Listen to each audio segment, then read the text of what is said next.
ശ്ലീഹാ നാലാം തിങ്കൾ. മാർക്കോസ് എഴുതിയ സുവിശേഷം 4-ാം അധ്യായം 10-20 വരെയുള്ള വാക്യങ്ങളുടെ വിശകലനം. വിതക്കാരൻ്റെ ഉപമ.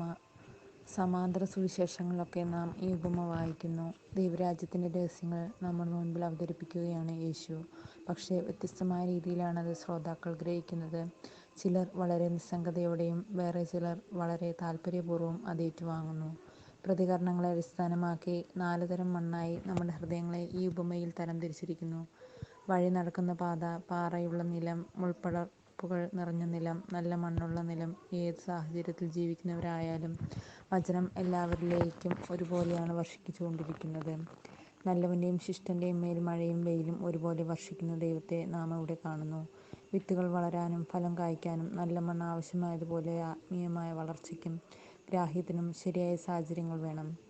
മണ്ണിനെ പുഷ്ടിയുള്ളതാക്കാൻ സ്ഥിരോത്സാഹവും നിതാന്ത പരിശ്രമവും ആവശ്യമായതുപോലെ നമ്മുടെ ഹൃദയവയലുകളിലേക്ക് നിരന്തരം ഒരുക്കിക്കൊണ്ടിരുന്നാൽ മാത്രമേ ദൈവവചനം അവിടെ ആഴത്തിൽ വേരൂന്നി പരീക്ഷണങ്ങളെയും പ്രലോഭനങ്ങളെയും അതിജീവിച്ച് തഴച്ച് വളരുകയുള്ളൂ. ഒരു നിമിഷത്തെ ജാഗ്രത കുറവുണ്ടായാൽ ആരംഭത്തിൽ തിരിച്ചറിയാൻ കഴിയാത്തവണ്ണം സാത്താൻ കളകൾ വിതച്ച് വിത്തിൻ്റെ വളർച്ചയെ ഉന്മൂലനം ചെയ്യാൻ ഇടയാകും.